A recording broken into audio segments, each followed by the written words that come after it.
to us about the social media part of the marketing and how to create posts that are impactful, as well as to create a social media presence for ourselves and for our businesses. So I'm going to go ahead and turn it over to you, Miss Roxanne Smith.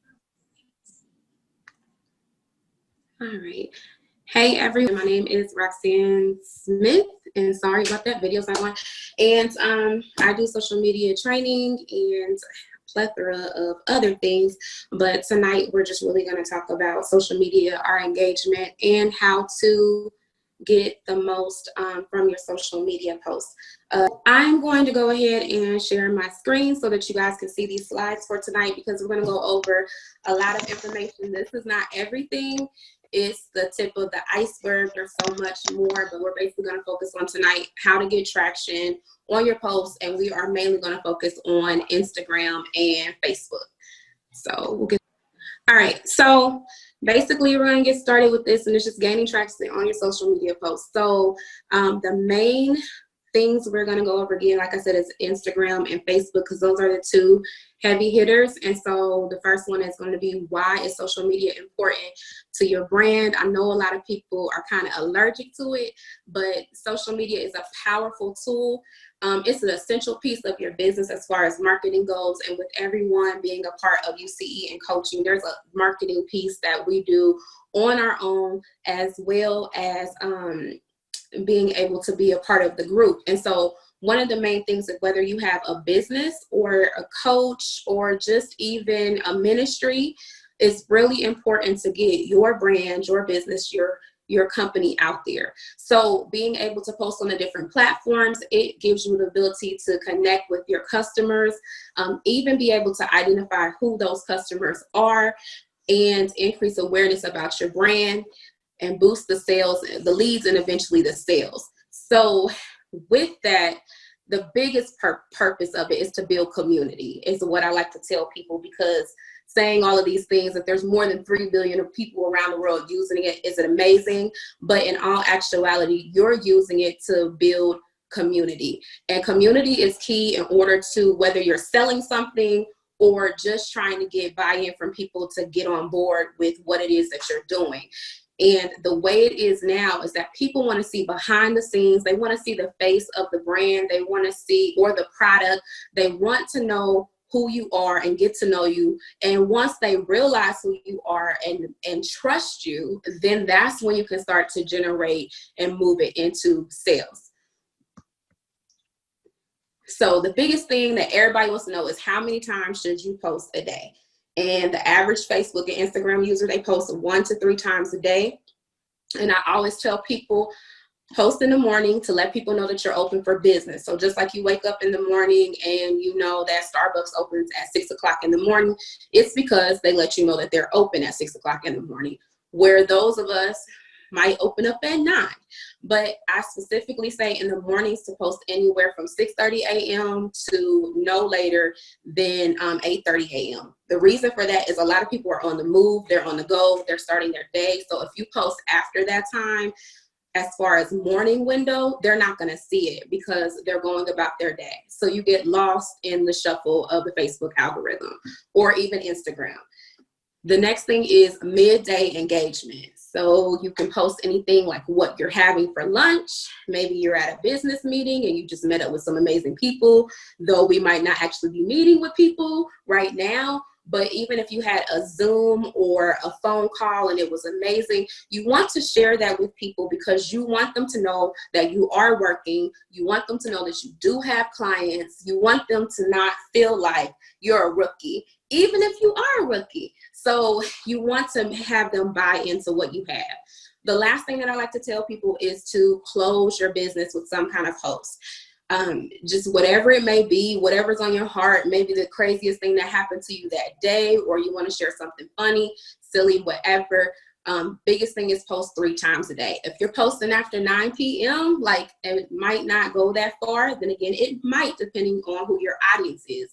If you have the biggest audience of moms, then probably posting later on in the evening is going to work for you because of the fact that they're putting people to bed, you know, kids to bed, and they have some quiet time. I have some more information on what times are best to post specifically, and I'll give that to you guys later on. Okay, what type of post should I make? That is always the huge question. So winning Facebook posts are going to be quotes, things that motivate, inspires, and encourages others. That's usually what I post first thing in the morning because people want to start their day. And so those usually have the greatest reach. Now, what I will tell you, if that's all you're posting and you're just posting that 3 and 4 times a day, it's not going to work because you're going to burn people out and you're not going to have that much reach. The next thing is posting family photos. People are nosy. They want to know who you are. They want to know who your family is. They want to dig into, you know, everything about you. And for what I tell people who don't like to post their children on social media, just get the back of them. If they're walking in a park, snap a picture of the back of them and do, you know, whatever filter and stuff you want, and they never have to see your child. But more so, they're nosy. They want to see who's in your life and all of that. The next thing is a meme. So I have a meme up here that I've used quite a few times during quarantine. And this is me after I eat all the quarantine snacks in one night. So that was kind of how it was first week. So that actually got a lot of reach. But memes can be funny. They can be, majority they're funny, thought-provoking. They can be throwbacks, things that take you back to your childhood, saying stuff like, who can relate to this? Whatever the case may be. But the memes are basically to get more interaction. When you do your other posts, you might only get some likes and maybe some shares. But the memes actually get people to talk around it. The GIFs. I wasn't able to actually put it on here for you, but for those of you guys who don't know, it looks like a little mini video that keeps replaying itself. And those are high ranking on Facebook. So using those, I would do something like I would find a GIF in the bar where it says when you go to do your post, and I would say, hey, it's Friday, let's have a Friday dance off. Post the GIF in the comments, and then that'll just keep going all day long. People love stuff like that. The other thing is Facebook Live. Facebook Live is like the #1 ranking thing to do in order to generate engagement with your audience. The reason is because out of all the posts you make, Facebook Live is the only one that notifies your audience that you're doing something. The only way that you're going to get they're going to get a notification that you post is if you haven't been on there for like 3 or 4 months and it says, oh, so-and-so hasn't posted in a long time, go check out their post. But after that, your audience doesn't know anything about you anymore. So some other things about Facebook that are really, really, really important. How the algorithm works with Facebook.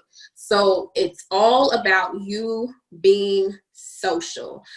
If you don't post for a while, if you don't have some things going on, nobody will see you. But we'll get to that a little bit more later on. So just think about, am I that person who posts every now and then, once every blue moon? Maybe that's why nobody's seeing me. All right, Instagram. Winning Instagram post. Now, Instagram is a little bit more tricky. It's not as easy as Facebook. But for those of you guys who don't know, Facebook bought Instagram about a couple years ago. And so they run a little bit the same, but not necessarily. So with Instagram, the #1 I tell people is if you're just getting started, don't overly concern yourself with doing this perfect. And I say this to everybody because nobody's perfect in the world of social media. Everybody has to learn and figure it out. So the biggest thing with this one is to pick 3 things that you love. 3 things that you absolutely love, or 3 things that describe you. So I am a nature lover. Ministry would be my thing. And then also my children. And then I kind of do my business too. So between those 4 things, those are the things I post about a lot. And I try to stick to those things because what happens is then that pulls those people who love those things to me. And I'll tell you a little bit more how to get that. So some of the top things that are posted on Instagram, which we all should know because we love them ourselves: travel photos, food and cooking, family photos. Those are big, and also inspirational and encouraging quotes. Again, don't get stuck on those as the only thing that you post. The other thing is make sure your photos are clear. Since Instagram is basically nothing but photo city, like I like to call it, that's the first thing that people are going to see, nothing but photos. The other thing is pick a theme and stick with it, as we talked about before. So I'll show you a couple of things. So with Instagram, there's some layouts. You guys see my current one that I worked really hard on doing, but it's kind of called an Instagram puzzle. So when you go to my Instagram page, you will see like puzzle pieces. It takes a lot of work to do that. That's a whole nother level. But then on the other side, you see the black and white photos, and a lot of them are about travel and scenery. So a lot of people like to just use sporadic photos, whether they've been to these places or not. But as far as theme-wise, you're talking about color schemes, or whatever is aesthetically pleasing to you. And those things draw people in. You can always put, your encouraging words and everything in the caption of the photo, but really it's the photo that you want to use to pull people in to your IG account. That always wins. All right, so consistency is key. Once you get started, keep going. People are looking for what you have. I understand that doing some of these posts and making some of these things just seems really crazy, not sure how it works out. Sometimes it'll be hit or miss. Sometimes it's about the time that we post. And then the other thing is that it's really about our interaction with other people. So this is the one thing that I want to go over kind of more heavily in getting social. It's social media. And sometimes a lot of people get into a habit of, hey, I posted and that's it, and I'm finished. And the reality is, no, you're not finished, because it's social media. So here's a couple of things that I tell people in order to get the algorithm working in your favor, which basically, if you don't know, the algorithm is how Facebook and Instagram decide where you show up in the news feed and how much people are going to see you. So with that being said, go through your news feed, comment and like on people's photos. Here, I'm letting you know that gifts rate higher. So if it's somebody's birthday, I always try to use like a gift instead of just saying happy birthday, because then Facebook thinks that I'm being thoughtful. And that's really what Facebook is about. It's all about thoughtfulness. And as you guys can see, they added in the new icon, which is for care, with the hugging the heart. So again, it's all about thoughtfulness. So when you go to like on people's photos, hearts rate higher. Now, don't get sucked into doing this all the time, because then Facebook will consider you spammy and you don't want to get put in Facebook jail. So really make sure that you're using those correctly and taking time on that post. So the next thing is friends list. I understand a lot of us might have a lot of friends, or we might only have a few Facebook friends. But the reality of that is it doesn't matter how many friends you have starting out. The biggest thing is that I tell people is go to your friends list, and this does take time, especially if you're not really on social media a lot. You want to go to your friends list and you want to push your friend's name, doesn't matter which one, maybe find somebody that you haven't seen in your news feed for a while, and just go through and like and comment on their page, scroll for like 5 seconds, and then hop off. So usually I spend about 10 or 15 minutes every day doing something like this. What happens is that now that person is, you put yourself back in their news feed. So the next time they get on Facebook, you're probably gonna be one of the first people on the news feed, and then it's gonna allow them to come back to your page and begin to interact. So you don't want to, wherever you don't see or wherever you don't go, usually that person is 9 times out of 10 the one that you won't have any interaction with. So those are just some ways to begin to gain traction on your social media accounts. The other thing that I did not share about Instagram is hashtags. So I'm going to go ahead and stop the share. And so I'm going to talk to you guys about hashtags and why they're important with Instagram, because just posting a picture is not enough. With Instagram, this is a lot. So you do your photo, you put your good caption on there. Other thing with captions on Instagram, it could be words to a song. Those always go over well. Find simple simple things. Don't always let your IG, Instagram captions be very, very long, because then you'll lose your audience. Again, Instagram is one of those quick things where it's the photo that pulls them in, and sometimes they don't want to read the long, drawn out version of whatever it is you're trying to say. And plus, you're very limited because you only have a certain amount of letters that you can actually use in your caption, and then it'll cut it off. So beyond that, hashtags are super, super important on Instagram, whereas Facebook, they're not really important. If you want to use a hashtag on Facebook, I would tell you, please don't use any more than 3 or 4, because you're not going to get anywhere. The purpose of hashtags, and I want to be clear about this, is to really, for people to find you. It's not necessarily just for fun. The purpose of hashtags was that those posts that have all of those tags, for example, faith over fear. Well, if I want more posts that say faith over fear, I'm going to click the faith over fear hashtag, and you guys can try this in your free time, and it will literally pull up all the thousands, millions, trillions of the faith over fear posts that have been made, which actually is a good way to connect with new Facebook friends. So even sometimes I use that as a strategy. I will go and I will, some kind of hashtag that I use a lot, or if I'm looking for believers, or if I'm looking for people who need marketing, I will go and I will search the hashtag in the search bar on Facebook or Instagram. And then those people will pull up, and then I'll kind of pull them into my world, because if that post is showing, it's public, which means that you don't have to be friends with them. So you can like and comment it on all day. What's going to happen is that person in their brain is going to be like, who is this? So they'll go to your page, and if you have the right things on there that we're talking about now, they're more than likely either send you a friend request, or if your stuff is public, they'll like and comment back. And you can kind of go back and forth with them until you pull them into your arena, or you can just send them a request yourself. So that's one strategy around getting Facebook friends and building that audience. As far as Instagram, you can use up to 15 hashtags on your Instagram post. What I tell people is, do not put it in the actual comments of where your Instagram caption is, because it just takes away from what you're doing. So in a different spot, actually, I'm going to go ahead and see if I can pull up my Instagram account so you guys can get a visual.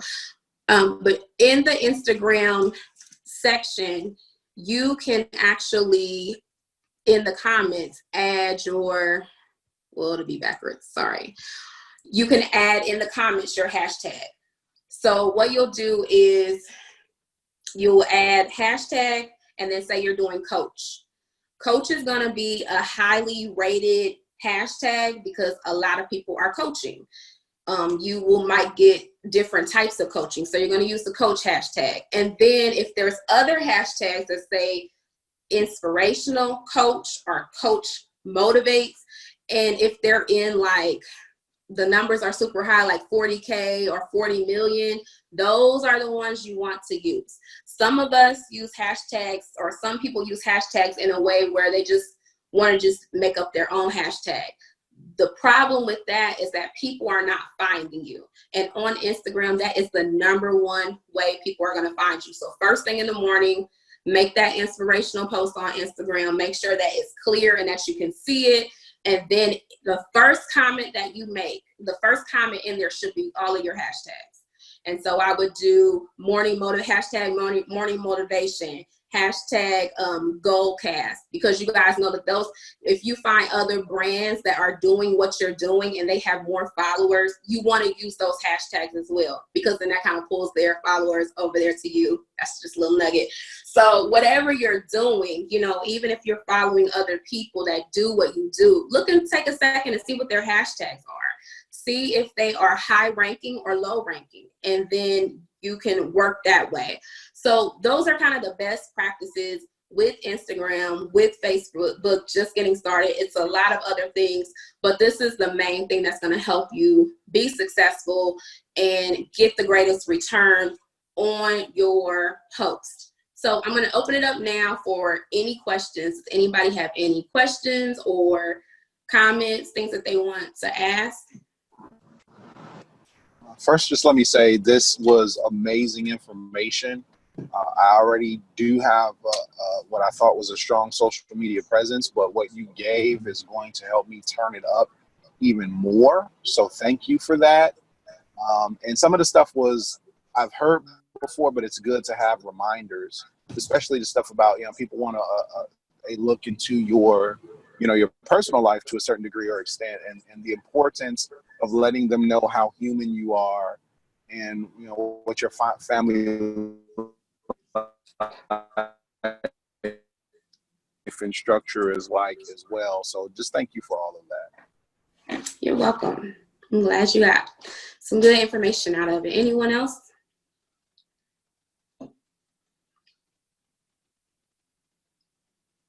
Nobody has any questions? Great. So tomorrow I should see Facebook and Instagram pros. Can you hear me?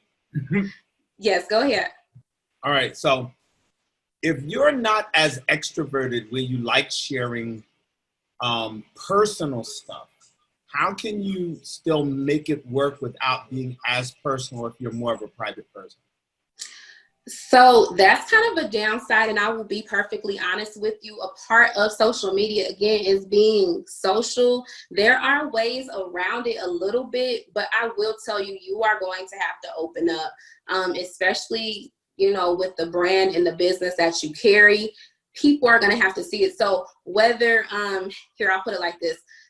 There was one day I went to work and I had my shirt on inside out and I had no idea. And I walked around the whole office and nobody told me anything. So in the afternoon when I went to the restroom and I saw my shirt was on inside out, it was like, for real? So I took a picture and I shared that. Now that was really personal, but it wasn't a picture of my child or something like that.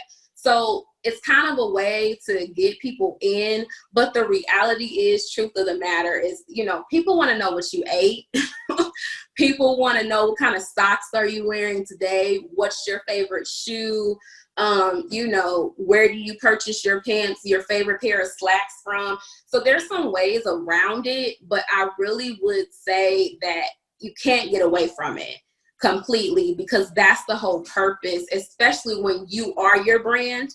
It's harder for you to steer away from opening up, enough so people can take a look in, because if not, they're going to feel like you're being spammy and not being authentic, because again, that's the purpose of social media. So hopefully I helped a little bit with that and gave you kind of some roundabout ways, but in all actuality, you have to open up enough, and maybe picking 3 things about yourself that you want to consistently share will kind of help you navigate through that a little bit better.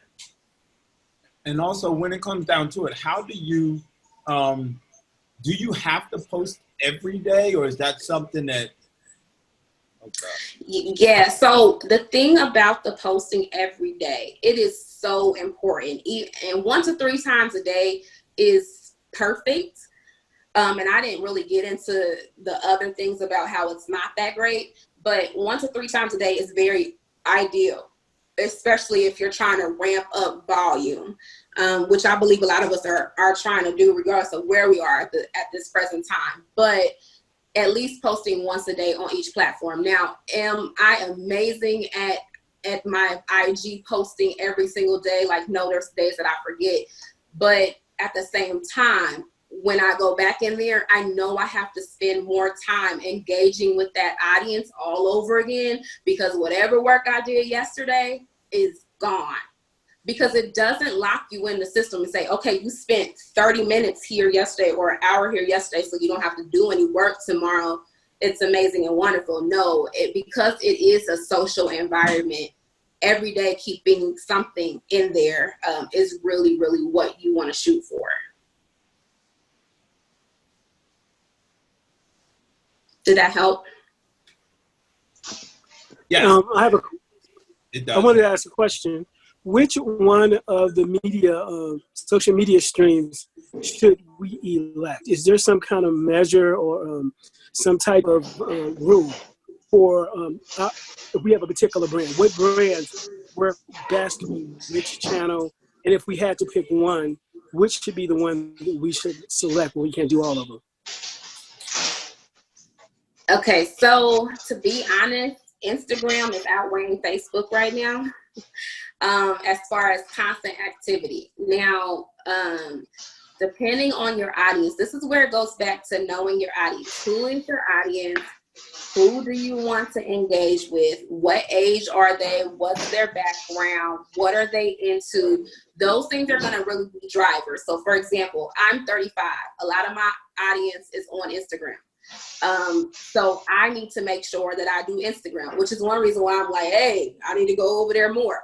And, you know, sometimes we don't like it because it's uncomfortable, but the reality is the people that you're looking for are in a specific place.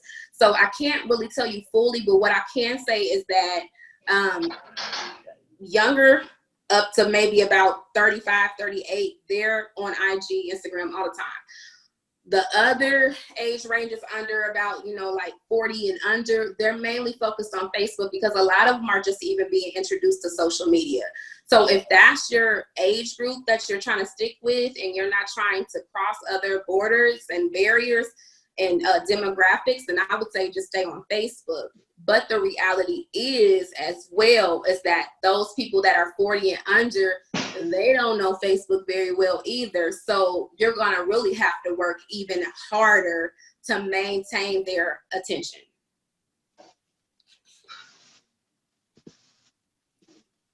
Anybody else have any other questions? Yeah, this is James Worthy. I know we focused on Facebook and Instagram, and I truly appreciate it because this whole putting a social media plan in action has been driving me crazy. So I really, really appreciate what you said. But I've really locked into LinkedIn. That is where I seem to find the 50-year-old professional, because that's what I am. I'm kind of embarrassed to even say that. You said 35, but let me get over that. But my question is around the hashtag. Have you found that, I know the hashtag is a categorization. So does it work? Because I see on LinkedIn, they're really pushing hashtags a little bit more there. Are they doing the similar thing that Instagram is doing?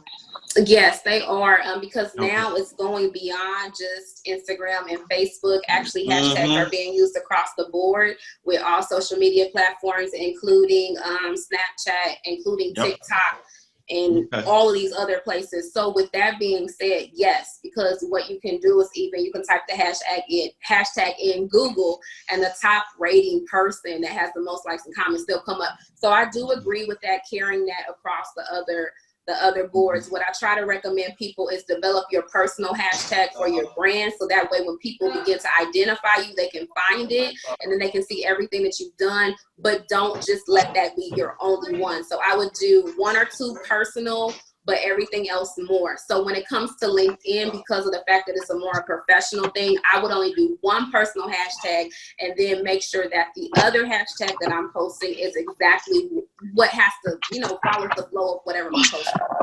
Yes, ma'am. Thank you. You're welcome. Glad that was major confirmation. Thank you. You're welcome. Anybody else have any other questions? Yes, hi. Very good, very good. Awesome presentation, Roxanne. Yeah, I'm one of those people, I mean, I really needed this, but I'm one of those people that I'm not such a social person. I'm social, very social, one-on-one in person. I'm not so comfortable in public on social media platforms, as I should say. So yeah, it was really good to hear you give some, you know, some standards to shoot for, basically. But yeah, that's the challenge, is being so public and transparent, you know. So yeah. So I would just say, Ms. Veronica, the biggest thing is start. You know, if the only thing you can commit to right now is doing an encouraging post once a day or doing a quote, then do that. If it's doing a prayer, whatever is centered around who you are and the people that you're trying to pull into what you do, I would just say start there. But there is going to come a point in time where you're going to have to take the little leap and begin to share a little bit. Again, baby steps, even if it is, like I said, your favorite meal, or, you know, it's a throwback Thursday and you want to share I don't know, your favorite toy when you were 5. Do you guys remember this? I mean, anything that's going to provoke people to interact with you, that's the biggest thing, because if not, as you move forward, you're going to lose your audience. Right. And I mean, to be honest, people will forget because there's so much other stuff on social media. It's like you're no longer relevant anymore. And I hate saying that, but that's the reality.